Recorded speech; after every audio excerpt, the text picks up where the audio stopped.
ഞങ്ങൾ ഈ കൂട്ടത്തിലില്ല എന്നാരും വിചാരിക്കണ്ട. ഈ എല്ലാവരും കണക്കാണ്, എല്ലാവരും. ഉദവിയെ മാത്രമല്ലേ പറഞ്ഞിട്ടുള്ളൂ എന്നാരും വിചാരിക്കണ്ട. സമാനമായ പ്രൊഡക്റ്റുകൾ പരിസരത്തൊക്കെ ഉണ്ട്. ഞാൻ പറയണില്ല, അങ്ങനെയുള്ളൂ. വേറെയും പറയണില്ല. ഇനി വേറെയും പ്രൊഡക്റ്റുകളുണ്ട്, ഞാൻ പറയണില്ല. ഒരു ഉദാഹരണം മാത്രം. ഞാൻ ബഹുമാനപ്പെട്ട ഉസ്താദുമാരോട് കാലുപിടിച്ചപേക്ഷിക്കാണ്, ഈ വിഷയത്തിൽ നാം പുനഃപരിശോധന നടത്തേണ്ടതുണ്ട്. ചെയ്യുവാനുള്ള കൽപ്പനയും ഉണ്ടായി. അതാണ് ഓരോ പ്രവാചകന്മാർക്കും ഓരോ ഭാഷയാണ്.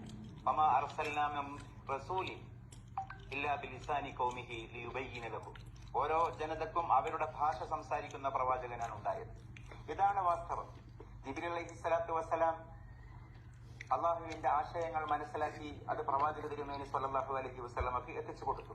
പ്രവാചക തിരുമേനി സ്വല്ലല്ലാഹു അലൈഹി വസല്ലമ ശുദ്ധമായ അറബ് ഭാഷയിൽ അത് ജനങ്ങൾക്ക് പറഞ്ഞു കൊടുത്തു. ജിബ്രീൽ അലൈഹിസ്സലാത്തു വസ്സലാം പ്രവാചകനെ അറിയിച്ചു കൊടുത്തത് ജിബ്രീൽ അലൈഹിസ്സലാത്തു വസ്സലാമിന്റെ ഭാഷയിലാണ്. മണിയടിക്കുന്ന ശബ്ദമാണ് മറ്റുള്ളവർ കേട്ടത് എന്ന് ഹദീസിൽ കാണാം. മറ്റൊരു കാര്യം, ഇത് ഇങ്ങനെ മനസ്സിലാക്കിയിട്ടില്ലെങ്കിൽ നബി സല്ലല്ലാഹു അലൈഹി വസല്ലമയുടെ പ്രസക്തിയും പ്രാധാന്യവും വേണ്ട വിധം വിശ്വാസികൾക്ക് ബോധ്യമാവുകയില്ല.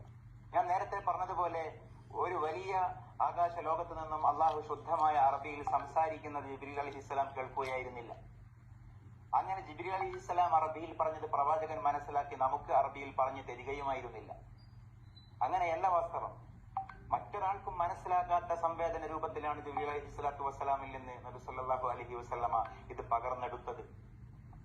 അതല്ലേ നബി സല്ലല്ലാഹു അലൈഹി വസല്ലമയുടെ അൽമത്ത്, അതല്ലേ മഹത്വം. കുഫ്റൊന്നും നമുക്ക് പ്രശ്നമല്ല, നമുക്ക് പൈസ കിട്ടണം.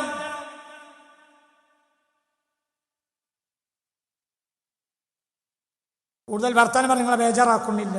ഒന്നും വർത്താനം പറയണ്ടായില്ല. കാരണം ഇനി ആരെങ്കിലും ഒന്ന് ഇളകുകയാണെങ്കിലും ഒരു 18ാമത്തെ പമ്പരം തിരിയൽ ഏതായാലും ഒരിക്കൽ ആരും പഠിപ്പിക്കൂല, ബാക്കിയോടെ വെക്കും. ഇനി ആരെങ്കിലും ഇളകുകയാണെങ്കിൽ വേറെ സാധനം ഉണ്ട്, എപ്പോൾ എടുക്കണില്ല. ഇതൊന്നല്ല, തന്നെ കുഫ്റ്, കുഫ്റോട് കുഫ്റ്.